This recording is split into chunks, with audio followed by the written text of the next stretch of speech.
sharpening stone took my woman, held her dull against coarse wetted slab, applied gentle, even pressure.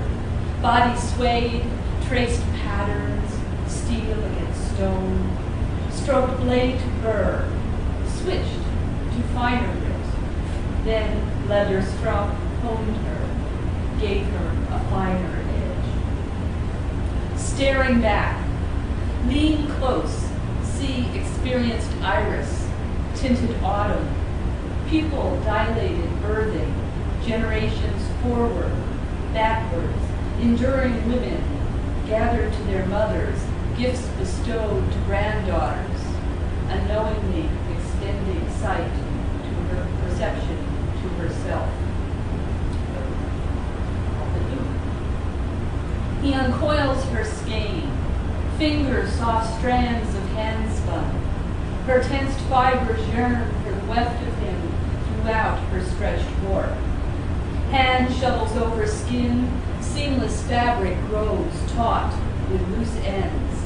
Heat and moisture felt their tightening weave. And then this poem, which is the title poem of the book, Cuna, is one that I was trying to write a poem basically about trying to remember things you can't remember.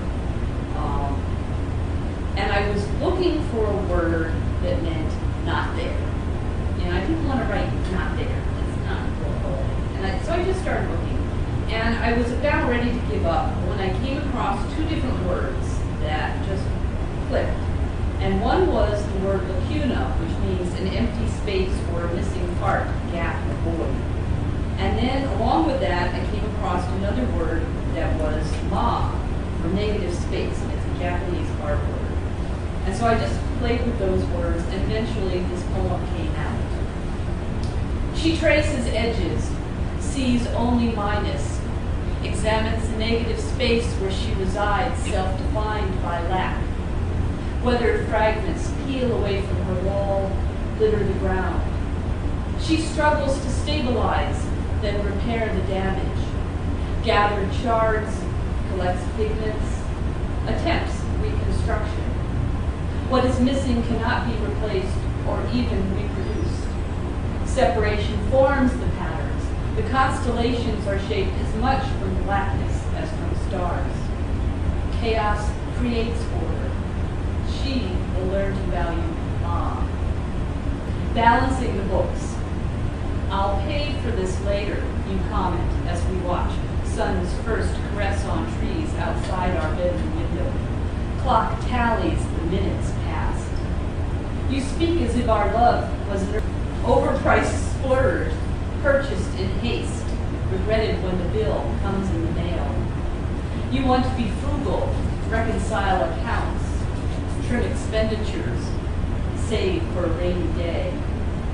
I want to spend freely, bounce checks, pay the fees, live in the red. The Good Samaritan. Wanting salvation, she shows her soft underbelly. He reaches for his weapon, takes the mother knife, stabs it in, twists it, and tells her, you did this to yourself. I just want to help. Tangled. Let it go. It's all in the past. Make your peace. Yet, like a burr ignored, it remains. Insinuates itself deeper into my hide. Causes pain, clings so tight, there is little hope of removing it without major surgery. I refuse to lose part of myself in order to free myself.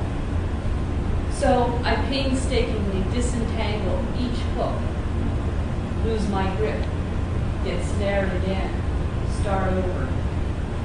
I will make my own peace, not yours, because the past is always present, and I will not let go. Enigma. The mother takes aside her daughter's betrothed. Don't tell her I ever told you this. He doesn't understand when she tells him the IQ of this daughter, who struggled in school, who thought of herself as average, plain, nothing much. But she is really smart. Don't tell her that. Life compressed. Waves carry their ashes, break against the rocks. I stand at the edge of the drive, ocean breeze in my face, cold sun at my back. I won't enter the house again. As souvenir, I pick a wildflower, immigrant California poppy in Oregon. From an old tablet of my mother's, I rip a piece of tracing paper, place 4 orange petals face up, hold over yellowing sheet, slide between pages of this book, press it shut. The sentence, on breaking my wrist after writing a wish. Justice was swift, fitting the crime. How dare she cast her chimera on stone? Karma acted almost instantly. She must be stopped. Her heart cannot have free rein. No hopes like hers sanctioned. No leniency for use of imagination, indiscretion only in ink. Evidence is substantial. The intent was there, guilty as charged. Now she must serve her time, learn the lesson that mere ideas are dangerous. For the pyre. Words don't come, only tears.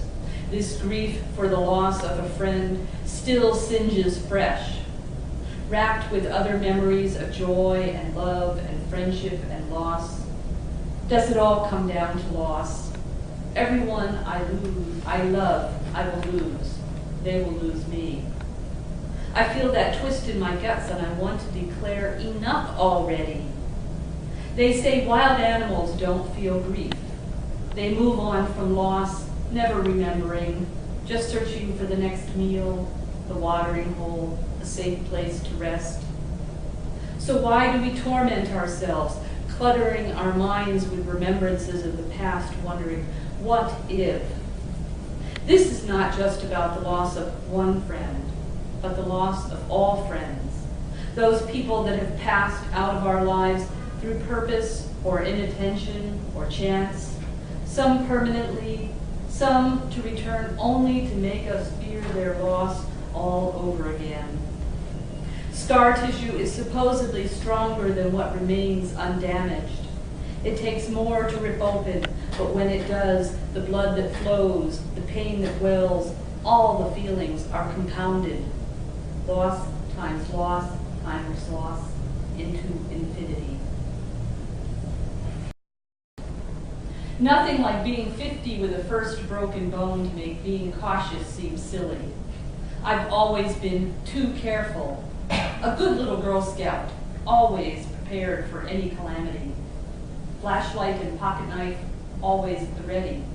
Never fond of taking risks, I needed a major disaster, physical, mental, or emotional, to move me to action.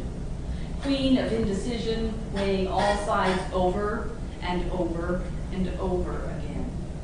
Envious while watching others get away with murder while feeling guilty for what? Not flossing? A stray thought here or there? Rarely acting on a whim, afraid of consequences, the other shoe dropping, bad karma waiting in the wings. That's me. It's been said, don't spit, don't pee into the wind. If I throw caution to the wind, will it slap me in the face? Will the scarf of my middle-aged daring wrap around some spinning wheel?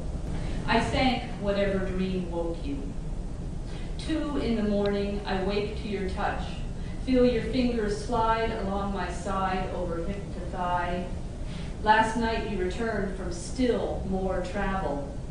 Too tired when we turned back the sheets to do anything but say to each other, I missed you, before falling into slumber. This quiet hour, the house dreams, while we kindle what has always kept us warm. Matryoshka. Too large to fit comfortably in the palm of anyone's hand, ample bosom and belly, turned on the lathe, years in the making. Previous shells, former selves, nested ages of a life, are stacked within a little bit too round, little bit too reserved exterior. unsung the skill it takes to secret away all that is held